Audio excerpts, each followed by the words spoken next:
Bonjour à tous, bienvenue dans ce bref résumé de l'actualité. On ne le dira jamais assez, les coutumes et traditions africaines se meurent avec la modernisation. Si l'on pointe du doigt le manque d'intérêt de la jeunesse pour pérenniser ces valeurs, certains jeunes, eux, ont pris conscience et se battent comme ils peuvent pour garder les rythmes et valeurs légués par nos ancêtres. Yao Gilbert Conan ou Boris Côte d'Ivoire, de son nom d'artiste, est l'un de ces jeunes. Son portrait vous sera proposé dans la prochaine édition du journal. Au chapitre éducation, on parle de la première édition de la dictée de Noël qui s'est tenue ce mercredi à Trècheville. L'initiative de la médiathèque municipale de la commune en collaboration avec le club Rotary. Objectif, encourager à maîtriser la langue française et célébrer l'excellence. C'est ce que nous dit Georgette Ido Fofana.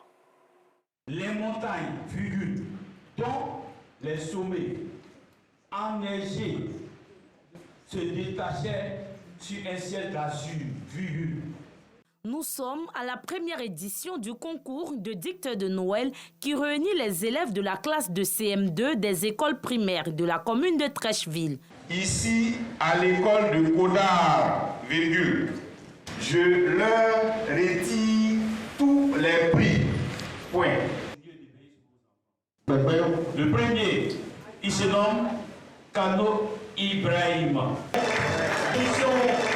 À l'issue de la compétition, Kano Ibrahima, élève à l'EPP Notre-Dame de la Paix, remporte le premier prix. Il repart avec un ordinateur portable, un bon d'achat et plusieurs lots. En plus du vainqueur, les 9 premiers ont aussi été récompensés. Je suis très content d'avoir le premier prix. Pour être fort en dictée, je travaille beaucoup, je lis plusieurs livres. Je fais les dictées à la maison avec ma maman. Initié par la médiathèque municipale en collaboration avec le Rotary Club de Trècheville, cette compétition. Au chapitre sport, lors des quarts de finale du tournoi international du district autonome d'Abidjan, Tida, les éléphants U17, dans un match moyen, ont écarté les Burkinabés du GCR au tir au but. Cette rencontre s'est disputée ce jeudi 18 décembre au stade Robert Champroux de Marcory. Dans le deuxième face-à-face entre l'Académie Volcan et Zoman FC, Volcan a écrasé son adversaire par 3-0. Hors de nos frontières à présent, le Gabon est entré officiellement ce jeudi matin dans la 5e République.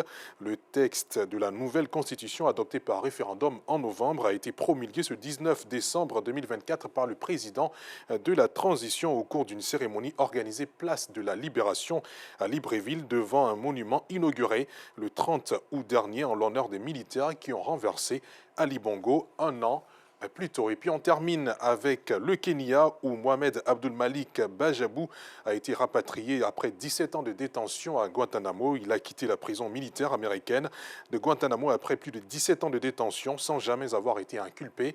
Le Kenyan Mohamed Abdul Malik est de retour dans son pays d'origine. Il avait été arrêté en 2007 sur des soupçons de terrorisme. Des groupes de défense des droits humains se battaient depuis pour sa libération.